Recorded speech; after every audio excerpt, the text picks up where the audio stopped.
धूळमुक्त पंढरपूर आणि स्वच्छ पंढरपूरचा नारा देत नूतन नगराध्यक्षा सौ प्रणितीताई भालके यांनी एक पाऊल पुढे चालत स्वतः झाडू हातामध्ये घेऊन स्वच्छता मोहीम सुरू केली आहे. त्यामुळे हे स्वागतार्ह आहे. याच गोष्टीची स्पर्धा करत विरोधी असणारे परिचारक गटाने देखील स्वच्छता मोहीम सुरू केली आहे. खरं तर या दोघांच्याही मोहीम स्वागतार्ह आहेत. मात्र नुसत्या स्वच्छतेच्या स्पर्धा करणं हे कितपत योग्य आहे हे जाणकारातून सध्या बोललं जातं आहे. कारण पंढरपुरातील नागरिकांच्या आरोग्याशी खेळणारे काही गोष्टी यांच्याशी स्पर्धा करून त्या कमी करणं आणि आरोग्याच्या सेवा देणं सध्या काळाची गरज असल्याचं बोललं जातं आहे. नमस्कार, मी जाकीर नदाब आणि तुम्ही पाहतात एस प्राईम न्यूज. तर दर्शको, सुरुवातीला आपण पाहूयात पंढरपुरातील नगरपालिकेच्या माध्यमातून चाललेल्या स्पर्धा कशा पद्धतीने आहेत. तर दर्शको, एक महिला नगराध्यक्षा सौ प्रणितीताई भालके यांनी स्वतः हातात झाडू घेऊन स्वच्छता मोहीम सुरू केली. कारण त्यांनी निवडणुकीमध्ये नारा दिला होता, स्वच्छ पंढरपूर, धूळमुक्त पंढरपूर, आणि त्या दृष्टीने त्यांनी स्वतः सुरुवात केली. हे मोठं स्वागतार्ह आहे. मात्र 40 वर्ष सत्तेत बसलेल्या परिचारक गटाने आत्ता स्पर्धा सुरू केली आहे. जर सत्ताधारी करत असतील तर आम्हीही करतो, ही भूमिका जर आज त्यांच्या मनात सुरू झाली असेल तर हे सुरुवातीला स्वागतार्ह आहे. कारण मनातून जनतेची सेवा करण्याची इच्छा तयार झाली, हे महत्त्वाचं आहे. मात्र पंढरपुरातील जनतेच्या आरोग्याची आयशी की तैशी झालेली आहे. मित्रांनो, आपण हे यासाठी म्हणतोय की पंढरपुरातील अनेक दवाखाने पाहिले, अनेक हॉस्पिटल्स पाहिले, अनेक ठिकाणची स्वच्छता पाहिली, तर हे खूप निंदनीय वाईट अवस्था आहे.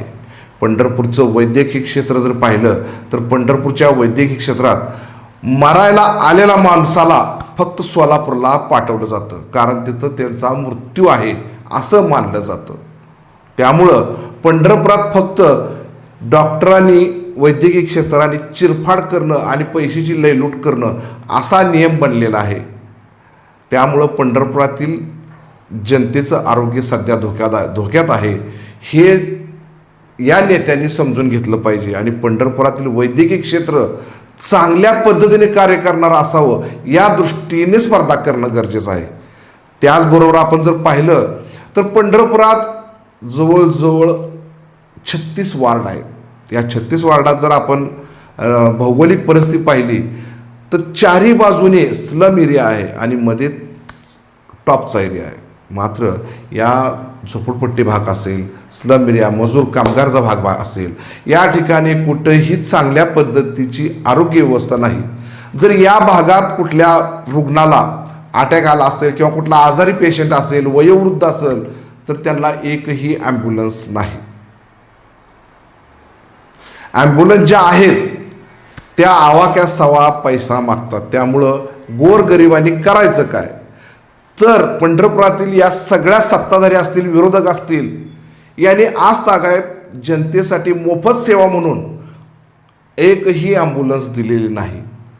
त्यामुळं पंढरपुरातील जनतेसाठी या प्रत्येकाचं पालकत्व ठरतं, या प्रत्येकाचं जबाबदारी ठरते की प्रत्येक प्रभागामध्ये, प्रत्येक वार्डामध्ये एखादी तरी ॲम्ब्युलन्स असावी.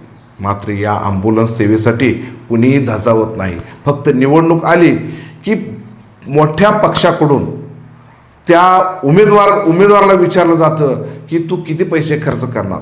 जर तुम्ही 20 लाख, 50 लाख, 1 कोटी खर्च करणार असतील तर तुम्हाला आम्ही उमेदवारी देतो.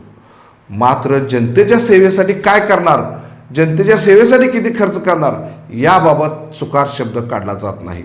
यासाठी पंढरपुरातील जनतेने, पंढरपुरातील नागरिकांनी, पंढरपुरातील एक सुजाण नगरसेवकांनी एक जबाबदारी स्वीकारून आपापल्या भागामध्ये ॲम्ब्युलन्स असतील, आरोग्य सेवा असतील, याच्याशी स्पर्धा करत सध्या पंढरपुरातील जनतेला आरोग्याची सेवा देणं काळाची गरज आहे.